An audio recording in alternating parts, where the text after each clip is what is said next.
Hello student, आज हम इस वीडियो में पढ़ाई करते हैं हेस का स्थिर ऊष्मा संकलन का नियम। हेस नाम के वैज्ञानिक ने 1840 ईस्वी में सर्वप्रथम इस नियम का प्रतिपादन किया था। हेस के नियम के अनुसार जब कोई रासायनिक अभिक्रिया संपन्न होती है तो उसमें होने वाली एंथैल्पी का जो परिवर्तन होता है वो सदैव स्थिर रहता है। कोई भी अभिक्रिया का जो पहला चरण होता है, जहाँ से अभिक्रिया शुरू होती है और मुख्य उत्पाद बनने तक की अभिक्रिया में जो भी एंथैल्पी में जो परिवर्तन होगा वो सदैव स्थिर होता है। हो सकता है कि अभिक्रिया एक ही पद में पूर्ण हो सकता है वो 2 पद या 3 पद ले, या इससे भी अधिक पदों में पूर्ण हो। फिर भी प्रारंभिक पद से अंतिम पद तक लगने वाले परिवर्तित होने वाले एंथैल्पी परिवर्तन जो होगा वो सदैव स्थिर होगा। अर्थात हम कह सकते हैं कि प्रत्येक पद पर एंथैल्पी का जो परिवर्तन है, प्रत्येक पदों की एंथैल्पी परिवर्तन का योग उस अभिक्रिया के एंथैल्पी परिवर्तन कहलाएंगे।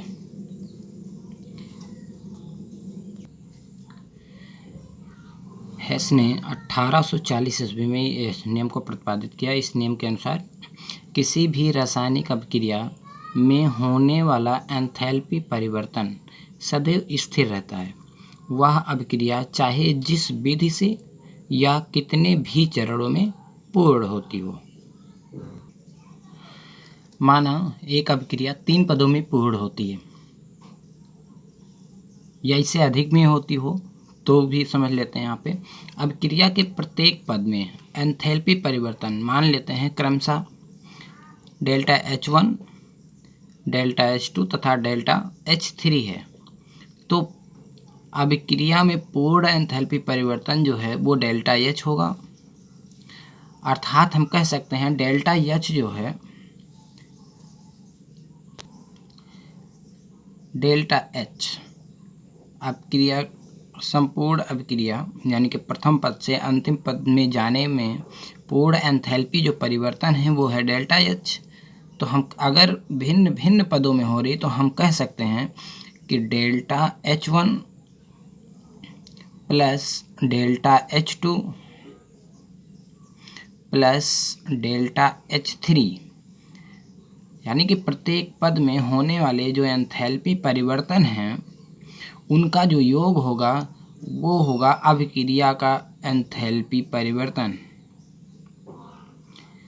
अब ये 3 पदों में हो रहे हैं या 3 से अधिक पदों में हो रहे हैं, जितने भी पद होंगे उन सारे पदों में होने वाले एंथैल्पी परिवर्तनों का योग उस अभिक्रिया का एंथैल्पी परिवर्तन के बराबर होगा। अर्थात यह सदैव स्थिर रहेगा। उस अभिक्रिया के लिए एंथैल्पी परिवर्तन जो है वो सदैव स्थिर होगा। इस समीकरण को, इस इक्वेशन को ही हम हेस का नियम कहते हैं। उदाहरण स्वरूप देख लेते हैं, लिख देते हैं उदाहरण।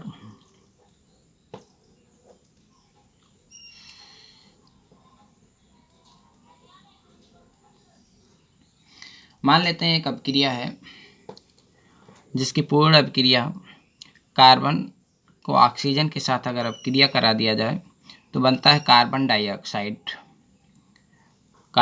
डाइऑक्साइड, जिसमें पूर्ण जो एंथैल्पी परिवर्तन है डेल्टा H वो -94.3 किलो कैलोरी है। -94.3 किलो कैलोरी।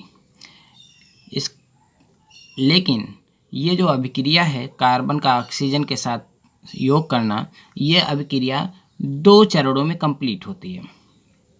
तो इसका जो पहला चरण है, फर्स्ट स्टेप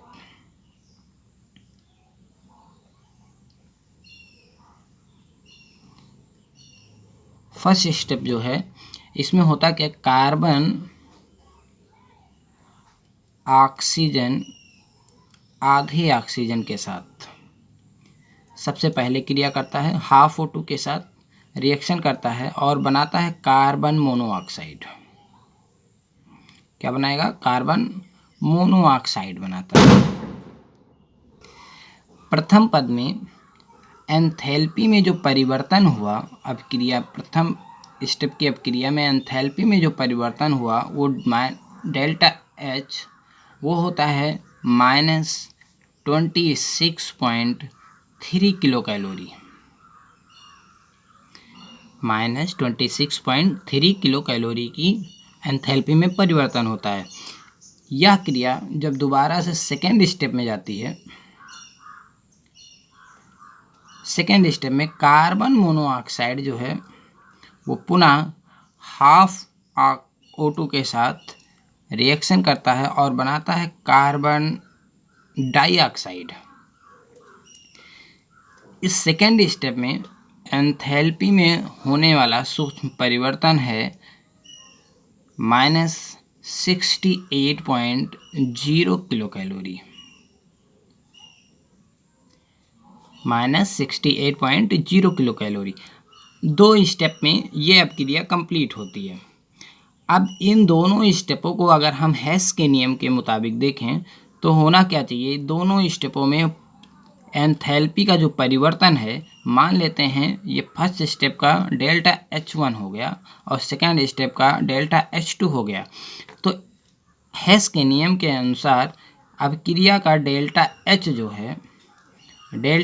जो है वो इक्वल होना चाहिए delta H1 plus delta H2 के। इसलिए हम दोनों अभिक्रियाओं को जोड़ देते हैं, फर्स्ट और सेकेंड स्टेप को जोड़ देते हैं। यहाँ पे स्टेप फर्स्ट और स्टेप सेकेंड को जोड़ने पे C plus CO half O2 total 1 O2 यानी कि O2 रिएक्शन के फलस्वरूप CO प्लस CO2 दोनों को जोड़ लेते हैं, माइनस माइनस का माइनस होगा, पॉइंट इधर है 3, 6 प्लस 8 इक्वल टू 14, ये 4 रिमेन 1 और 2 3 एंड 6 9, ये हो गया -94.3 किलो कैलोरी। और इसमें देखते हैं तो दोनों ओर कार्बन मोनोऑक्साइड है तो दोनों को हम क्रॉस कर देते हैं तो हमें मिलता है C प्लस O2, जो कि आपके रिएक्शन में यहाँ पे दिखाई दे रहा है। C प्लस O2 बन क्या रहा है? कार्बन डाइऑक्साइड CO2, और इसका जो एंथैल्पी परिवर्तन है वो -94.3 किलो कैलोरी है, जो कि आपको पहले बताया जा चुका है कि अभिक्रिया में होने वाला जो पूर्ण एंथैल्पी परिवर्तन है वो -94.3 किलो कैलोरी है। यहाँ भी आपको मिल रहा है कि प्रथम स्टेप में और सेकेंड स्टेप में दोनों में एंथैल्पी परिवर्तनों का जो योग होगा वो क्या कहलाता है? अभिक्रिया की पूर्ण एंथैल्पी परिवर्तन कहलाती है। आज की वीडियो में इतना, धन्यवाद।